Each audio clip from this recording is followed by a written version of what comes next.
Books, books, books! A book, the power we have of the word, the power you hold in your hand.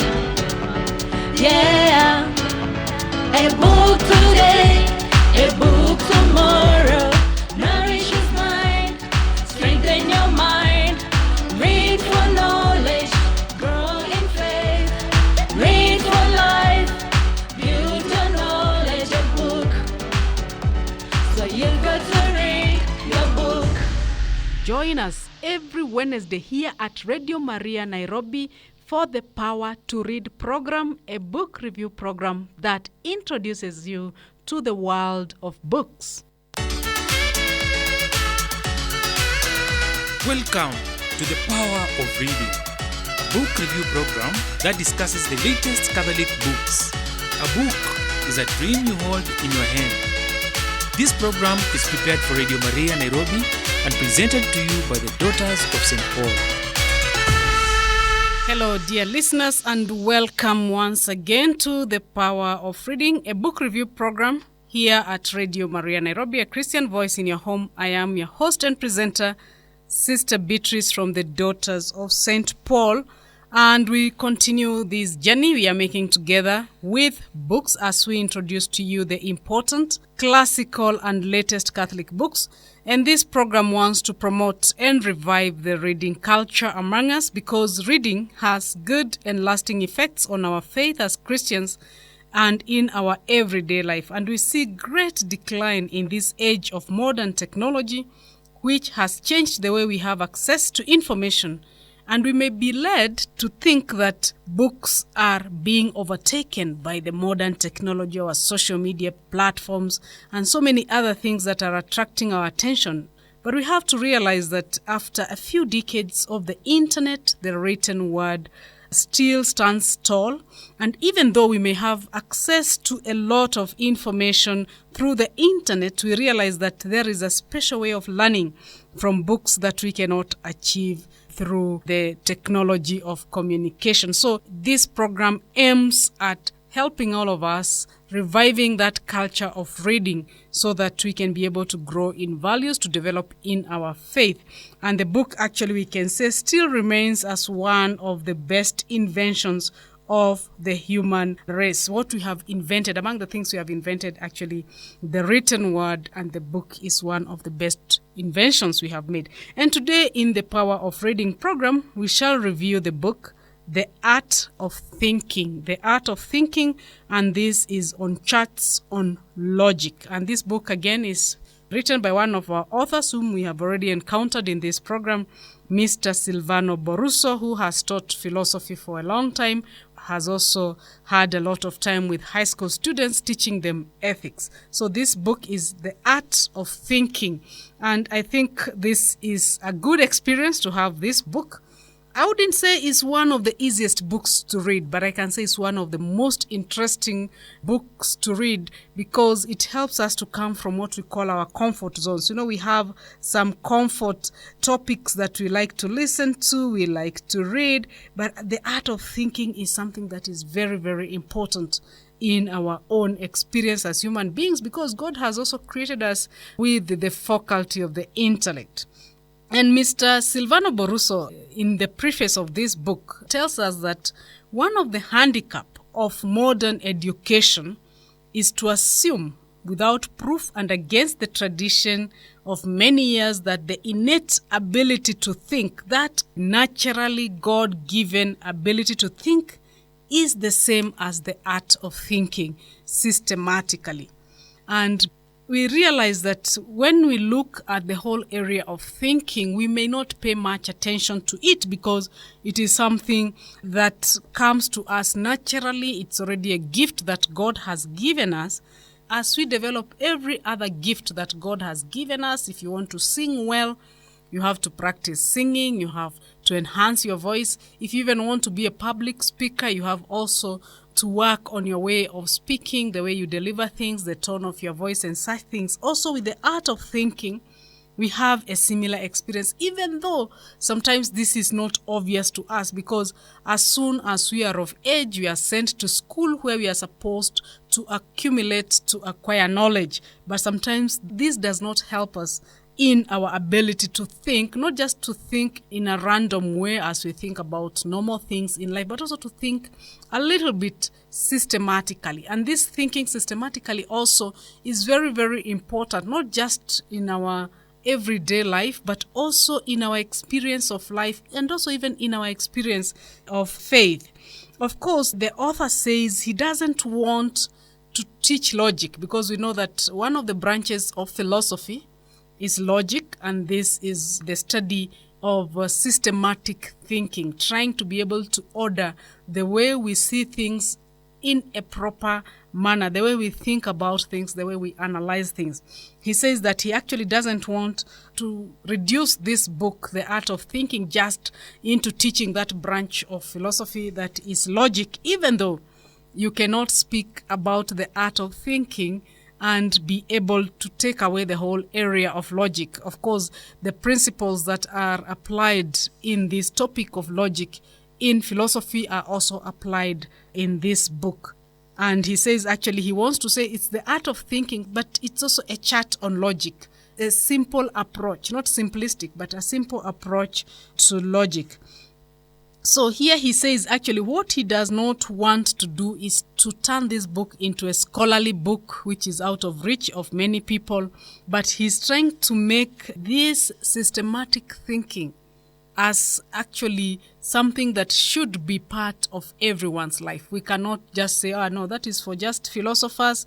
Let them live in their brain and crack their brain. But all of us also, we are invited to think systematically by examining the various experiences that we have, examining the various facts that are presented to us, examining the testimonies that we see, and to be able to make what we call a logical conclusion, which also can help us in living together with other people, in being able especially to pursue the truth. And Jesus himself says, I am the truth. So this art of thinking is also very important, because it's also something that does not only help us to live well as human beings, but also something that sends us to have that experience of God himself. So welcome, dear listener, to our program of today in the Power of Reading, when we review this book, The Art of Thinking, Charts on Logic by Mr. Silvano Boruso. Let's take a break as we come and venture into this very, very interesting book.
Welcome back to the Power of Reading program, a book review program here at Radio Maria Nairobi, a Christian voice in your home. I am your host and presenter, Sister Beatrice from the Daughters of St. Paul. And today In this book review program, The Power of Reading, we are reviewing the book The Art of Thinking, Charts on Logic by Mr. Silvano Boruso.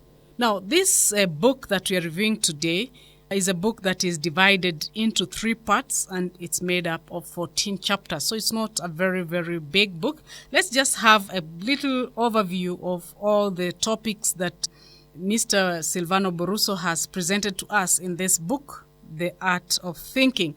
In part 1, where he has just 1 chapter, he deals with what we call the raw materials of factual knowledge. Remember, thinking is something that also deals a lot with the whole area of knowledge, acquiring knowledge, having knowledge about certain things. And here he deals with 2 points. One is observation and testimony. Of course, when we are acquiring knowledge, also there is another area that we are supposed to look at, but he doesn't pay attention to that. As I present that first part, I will also mention it, because it's not just observation and testimony. There is also that proofing of what you see, but not all of us, and not everything that we do we can be able to prove. We cannot be able to tell the chemical combination of certain liquids, but there are people who are able to do that, and that's why sometimes we have what we call the bureaus of standards in the countries, which if somebody writes a product is made up of 10 ingredients, those people should be able to check for all the citizens that these ingredients are there. And if those ingredients are not there, then it means that that person has breached that common agreement, that common knowledge. So not every one of us can acquire knowledge in that way. But we have also what we call collective knowledge. Then part 2, he deals with what we call assembling the building blocks. Here he has 6 chapters. First is the linkages, types of truths, understanding oneself.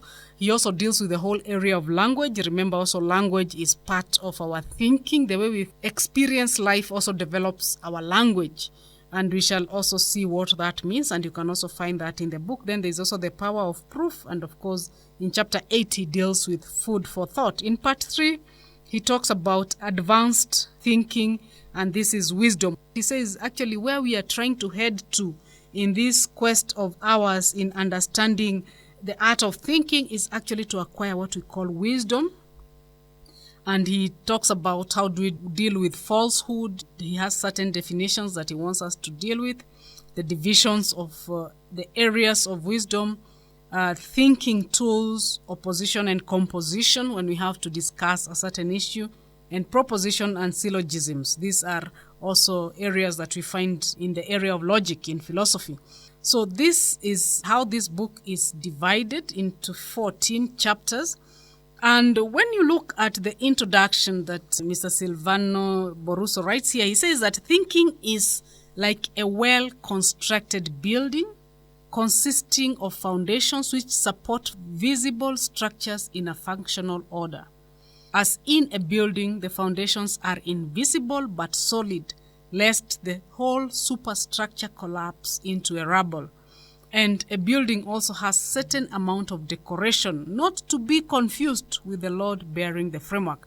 So also when we are looking at the art of thinking, it's something like somehow that gives us a bit of our personality, a bit of who we are, a sense of who we are. Because if we don't have that grounded personal knowledge of issues and facts and being able to analyze them, at least in some logical manner, then we might be a beautiful building without a foundation. We might be so decorated, so handsome, so beautiful, and whatever else that everyone else is outside. Then when they speak to us, what comes from the wells of our knowledge may surprise so many people. So the first image that he gives us to help us understand the art of thinking is to understand it as a foundation that we give to our own self, to our life.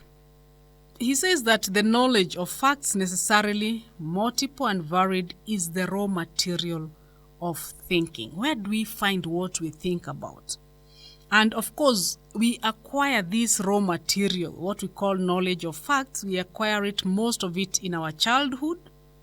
And we are told by psychologists that the first 5 years of our lives actually determine who we are supposed to be. And this is also a very important fact, that helps us to understand, especially the role of parents, the role of caregivers at this early age. Whatever the child is instilled with might determine how they are going to live the rest of their lives.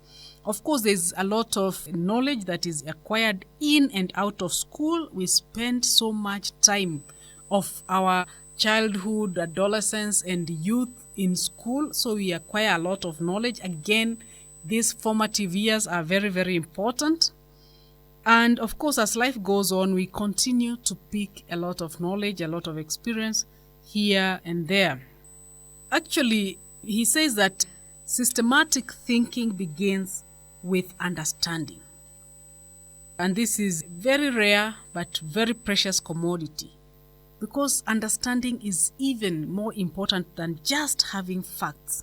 And this is actually sometimes the challenge that we have with the type of education that we receive, because the school textbooks pack our memories with a lot of facts, but they provide very little understanding. Most of us actually go through a kind of education that teaches us to memorize things because we're expecting to sit for an exam at the end of all that. Now, what he tells us, we have to distinguish, what does it mean? Knowledge of facts and understanding. Now, he says that there is a difference, because when you have knowledge, you can have knowledge of facts that you don't have experience about. And he says understanding is the ability to see connections both between one fact and another, and between facts and real life.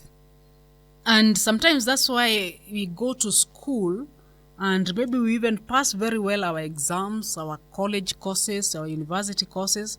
Then when we come to encounter life, we find these two experiences sometimes not going on very well. There is a kind of disparity. And this is where it is very, very important for us to have understanding. And understanding is very different from the acquiring of fact, according to our author, Mr. Silvano Boruso. And he says, when you acquire facts, you can do that in a very short time and very quickly. But understanding is like a building slowly acquiring its intended shape and function. And it takes time.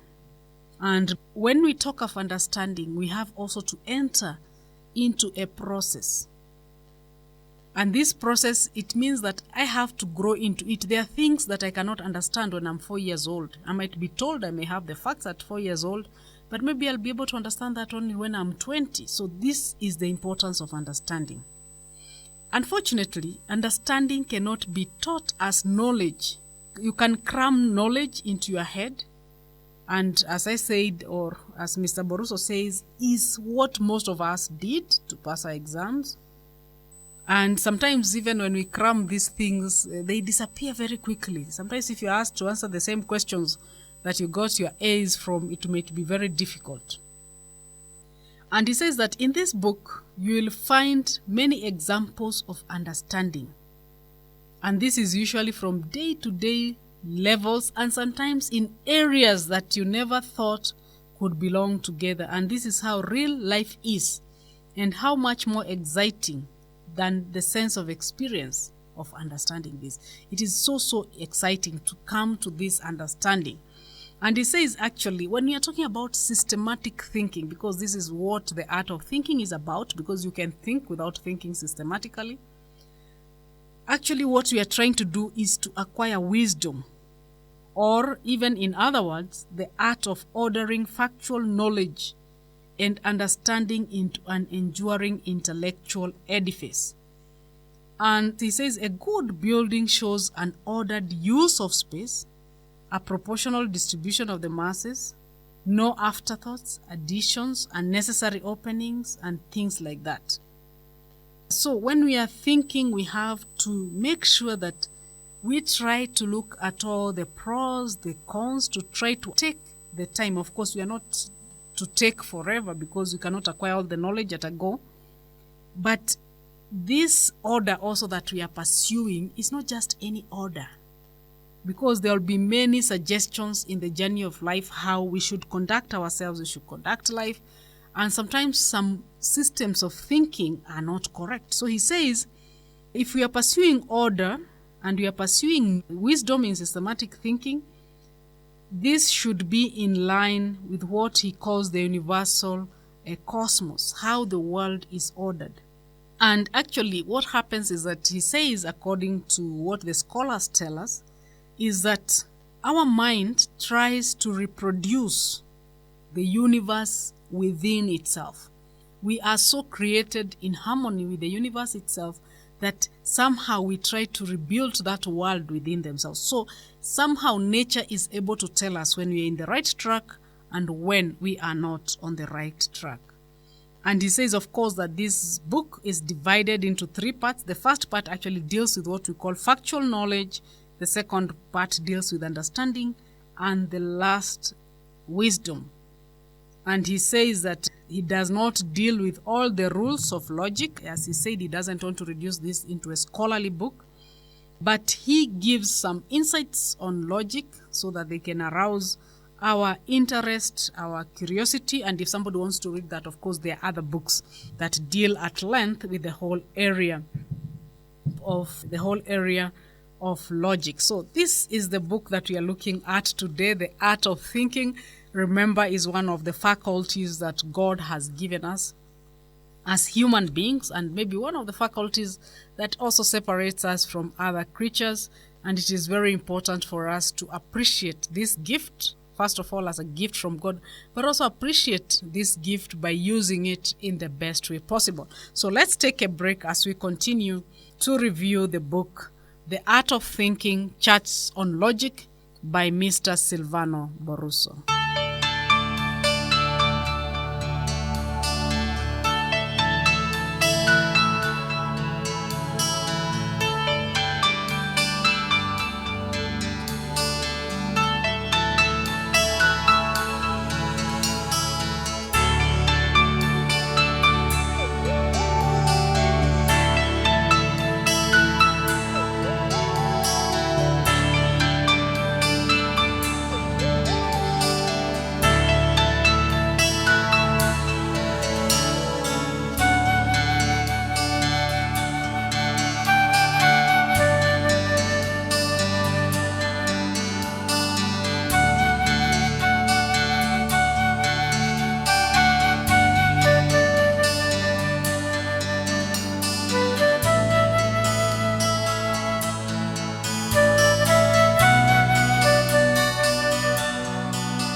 You are listening to the Power of Reading program here at Radio Maria Nairobi, a Christian voice in your home.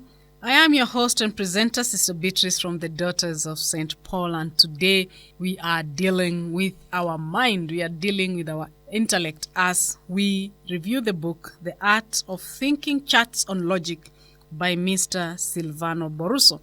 Let's look at the first part of this book, the part 1, which deals with what we call the factual knowledge. And he calls this factual knowledge the raw materials of our thinking. And he says that there are only three ways of acquiring factual knowledge.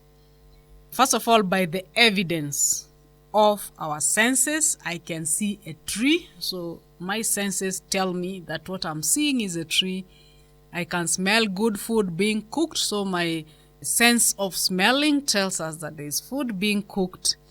And of course, by proof also, we can prove things. If somebody tells us something has sodium or salt in it, now we have ways of checking even the levels of that, and of course by testimony.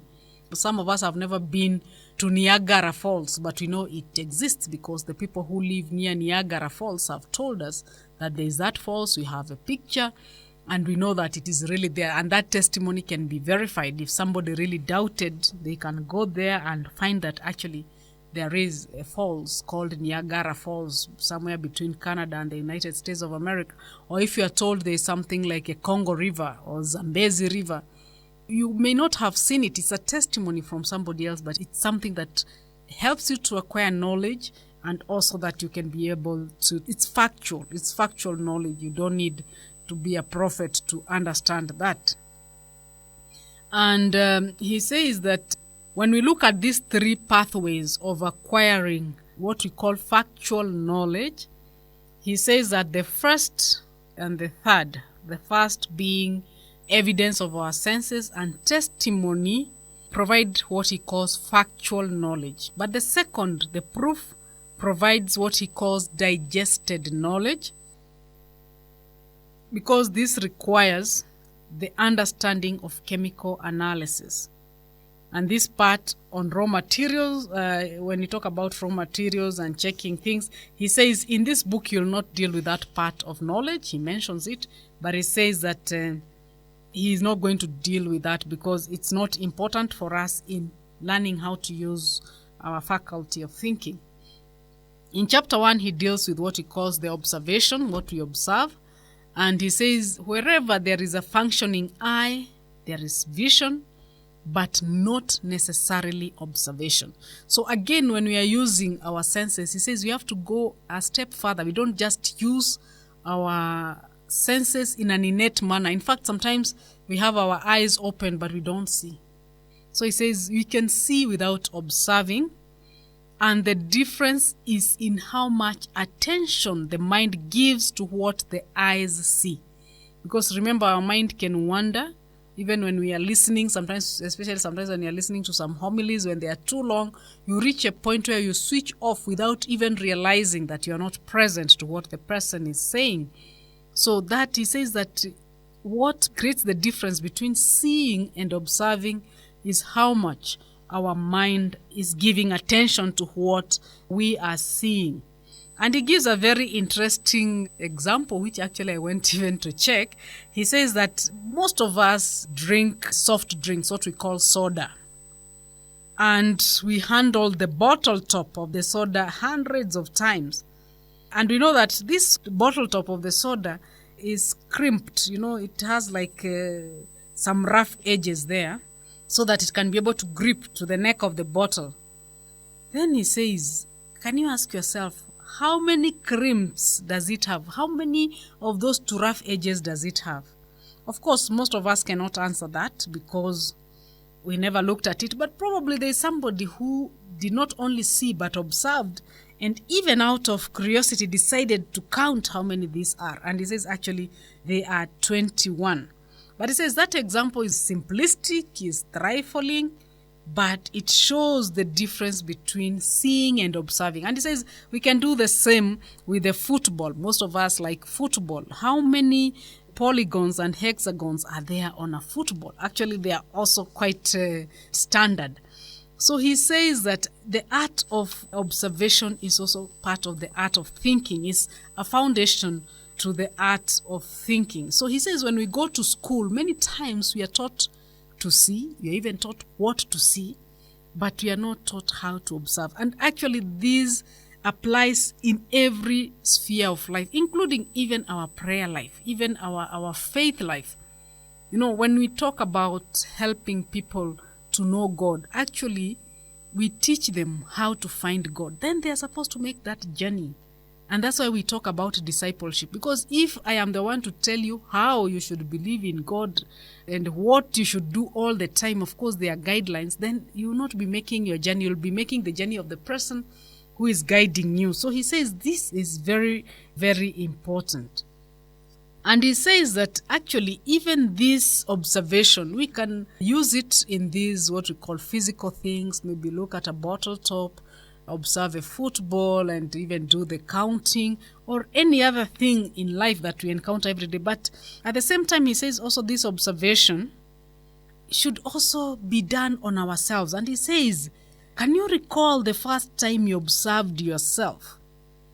For the first time, your thinking was independent of that of your parents. You know, when we are young, the way we are created, before we reach the age where we are able to stand on our own, we are always guided. You know, we don't see ourselves outside our parents or those who are caring for us, our caregivers or our teachers. Then you reach a point where you are able to observe yourself. And this observation can continue through life. How do I react to certain situations? And that's why sometimes you are encouraged even to sit alone, at least sometime during the day, and observe yourself. How do I look at life? What do I do with my money? What happens to my mind? How do I take my decisions? Do I just go with the crowd? And this is something that we cannot delegate to anyone. I have to do that for myself. So when we are observing, of course we do observe things out there, but the author of this book, The Art of Thinking, says also we observe ourselves. Of course, we are not going to be obsessed with ourselves, but we also observe ourselves. Why do I get angry? Or even when something happens and you see your reaction, whatever the reaction is, how do I react? Even in areas of showing sympathy, of showing compassion to other people, it's good to observe ourselves, because if we just go with the crowd, it might be very difficult for us to be able to grow, not just in our spiritual life, but even in our own intellectual life, not in terms of acquiring degrees and other academic qualifications, but also in acquiring a kind of maturity in our way of analyzing, understanding, and even looking at things with much wisdom. Of course, chapter 2, which is still part of the factual facts, is about testimony. You find that here also he deals with the whole area of testimony. And remember, even he says that we start our journey of life by listening to our parents. Of course, then we move on to teachers and acquaintances, relatives, friends, and of course also reading books in and out of school. And actually, because of this interaction, we have acquired an impressive array of factual knowledge, and most of it never experienced personally. So we don't have to experience everything personally for us to have this knowledge, because their testimony, the testimony of the people we encounter, either physically or through what is written or what maybe we watch, gives us a lot of knowledge. And of course, we have to accept that as human beings, we cannot have every experience that is there in the world today. And there are things, even through this testimony, we can never go back and see. We have to rely on other people's testimony. And this especially in areas of things like history. When we deal with historical matters, most of the time we rely on the testimony of those who kept that history. For example, you're told there were people like Julius Caesar, Alexander the Great, maybe even Jomo Kenyatta, great people who lived, but we never saw them. So we rely on the history. And we realize that this testimony is also important. But again, when we are looking at this testimony that we get from historians, from scientists, from any person who presents this testimony, we also have to understand their testimony is connected to something called the truth. And the truth, according to our author, he says that the truth does not belong to anyone. The truth is the truth, no matter who is talking about it. And if the truth changes, there are two truths, then it means that more investigation needs to be done, because the truth is always one. So he says that this is very important, and of course he gives us a lot of examples or people who have spoken different things and done different things to show us how much truth is very important in terms of understanding also the testimonies that people are giving. So also myself, when I am to present a testimony about an issue, I have to be consistent in my truth, because if the truth is not there, then whatever I've presented then becomes an untruth, a false, or a fallacy. So these are the things that our author is talking about. And actually, unfortunately, this is something that also happens today, especially when sometimes people need to do things which will favor them. Sometimes they bargain with the truth, but with time that can happen, that everything falls apart because the truth is not in it. So he says also, when you're looking at the area of testimony, the truth is of great importance. And of course, he also deals with the whole area of missing facts. When we are talking about giving facts as a type of testimony, especially when we do these studies, the sampling of things, it's very important that we try to make sure that when we do not have all the facts, we have to be very clear that we have a sample of what could be a complete picture. And that is why many times when you have some statistical analysis, they'll always tell you the number of people who are contacted, so that we are able to know at what proportion is this information being presented to us. And it's very important also to understand that sometimes truth can be used to condemn other people. And it is very dangerous when we think that we know the truth and we can use it against other people. And he says sometimes even within the church, we have had situations where that some people have the truth, and then you realize that you can hurt people without truly understanding what is happening in the life of these people, or what is really the truth. Some years down the line, you realize actually you did not have the truth. For example, somebody presents a testimony that the earth is round, and for many years everybody thought, not that they had a fact, they thought that the earth is flat. And they say, no, actually it's not the sun that goes around the earth, it's the earth that goes around the sun. And those kind of things can create some disagreements, because it's not easy for everyone to verify that fact, that truth. And sometimes people can be quick to protect what they already know and refuse to be open to the new understanding. So this is also very important. Actually, the art of thinking is like being called to become seriously disciplined in the way we acquire knowledge, in the way we use it, in the way we present it to other people, in the way we use it in making decisions, whether against or for people. We have to be very careful and sure that we know what we are looking at and what we want. In chapter 5, he presents to us understanding oneself. And he says, actually, this is part of growing in our art of thinking.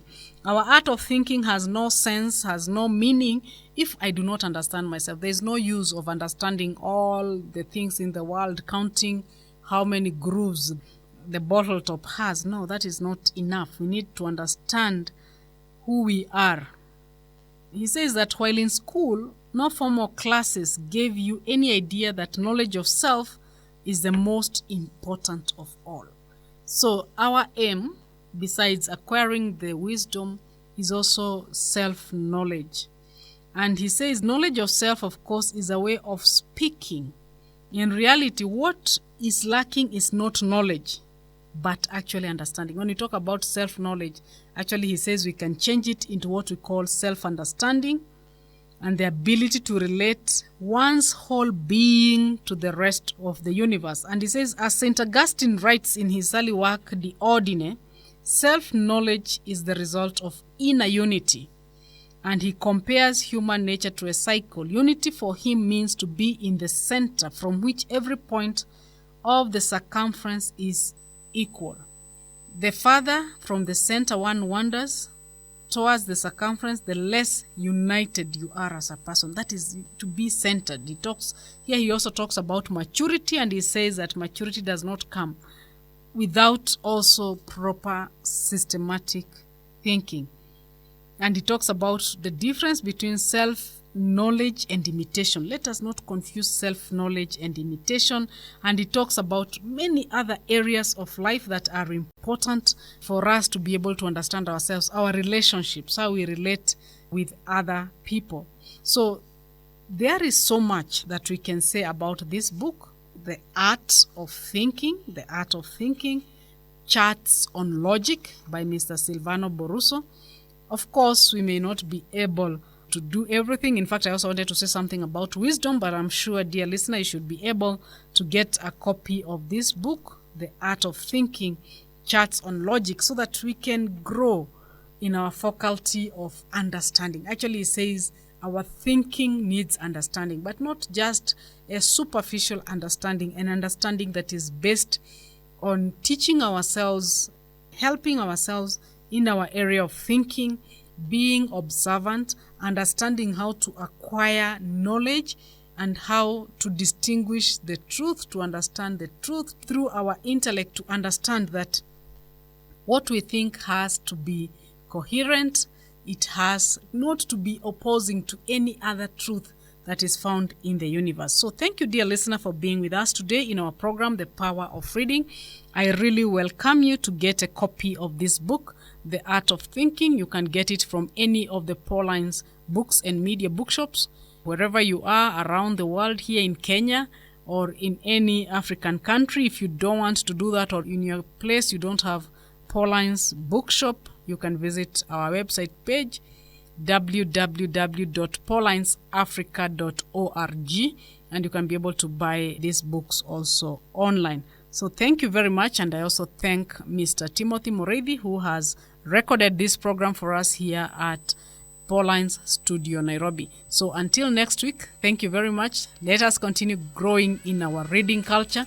I have been your host and presenter, Sister Beatrice from the Daughters of St. Paul. You have been listening to the Power of Reading program.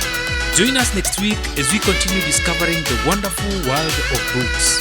This program is prepared for Radio Maria Nairobi and presented to you by the Daughters of St. Paul.